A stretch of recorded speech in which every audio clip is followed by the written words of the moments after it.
Exam कब होंगे और 9th और मैट्रिक के बोर्ड एग्जाम्स का कौन सा मंथ डिसाइड हुआ है? तो इस साल जो बोर्ड एग्जाम होने वाले हैं वो हो रहे हैं अप्रैल में।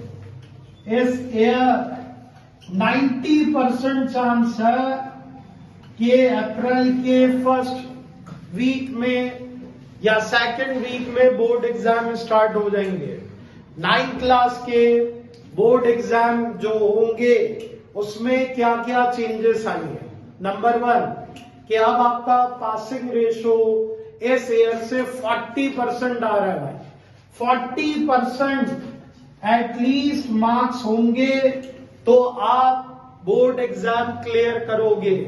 33% वाला जो लास्ट ईयर था वो अब चेंज होके 40% हो गया है। यानी बोर्ड एग्जाम क्लियर करना है तो मार्क्स कितने लेने हैं?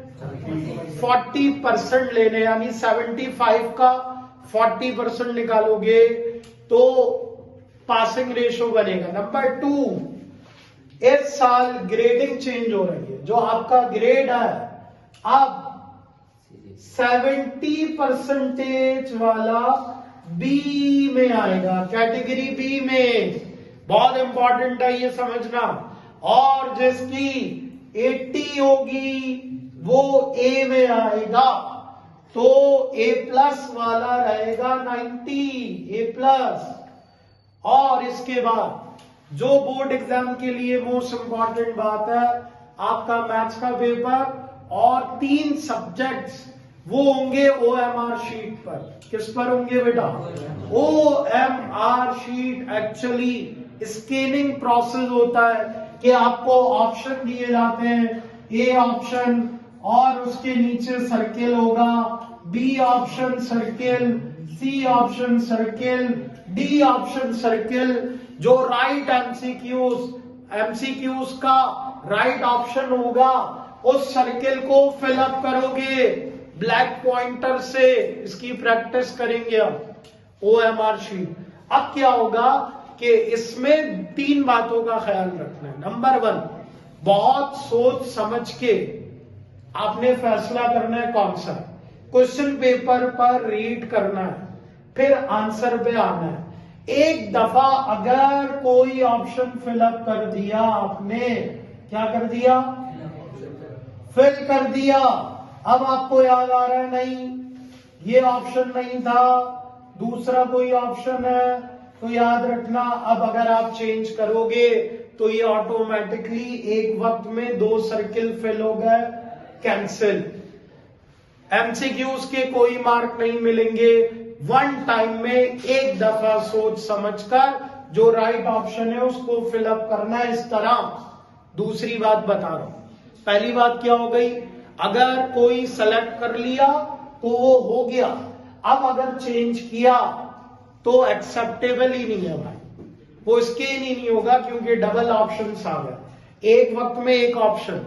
नंबर 2, जो सर्किल आप फिलअप करो तो सर्किल हाफ नहीं होना चाहिए। तीसरी बात, उस सर्किल के कुछ बाहर नहीं आना चाहिए। सर्किल के गंदा संदा अगर आप करोगे और सर्किल के बाहर आ रहा है तो ये भी एक्सेप्टेबल नहीं है। तो 3 बातें बोर्ड एग्जाम के लिए बहुत इंपॉर्टेंट है। अब आपके पास बचे हैं सिर्फ और सिर्फ 3 मंथ्स, जनवरी, फरवरी और मार्च। अप्रैल में एग्जाम है और मार्च और फेब का एंड, लास्ट वीक फेब का रमजान है। तो हमारी क्लासेस और रिवीजन क्लासेस जो कुछ डन हो रहा है ये आपने ओवरऑल पैक करना है मार्च में। अप्रैल में आपने फुल रेडी होके 100% बोर्ड में जाना है। क्लियर है? इन बातों को लिख लीजिए। ये जो इंपॉर्टेंट बातें बताई हैं 3, दोबारा ये रिवाइज। OMR फिल करने का मैं आपको एक लिंक दे दूंगा, मैंने लास्ट ईयर इसकी वीडियो बनाई है पूरी, तो वो भी आप वो वीडियो चैनल पे जाकर देखिएगा। और जिस बच्चे ने अब तक चैनल का बेल आइकन नहीं प्रेस किया, सब्सक्राइब नहीं किया, वो कर ले और हमारे साथ ज्वाइन हो जाए पूरे बोर्ड एग्जाम की तैयारी इसी चैनल पे करवाई जाएगी। अल्लाह हाफिज।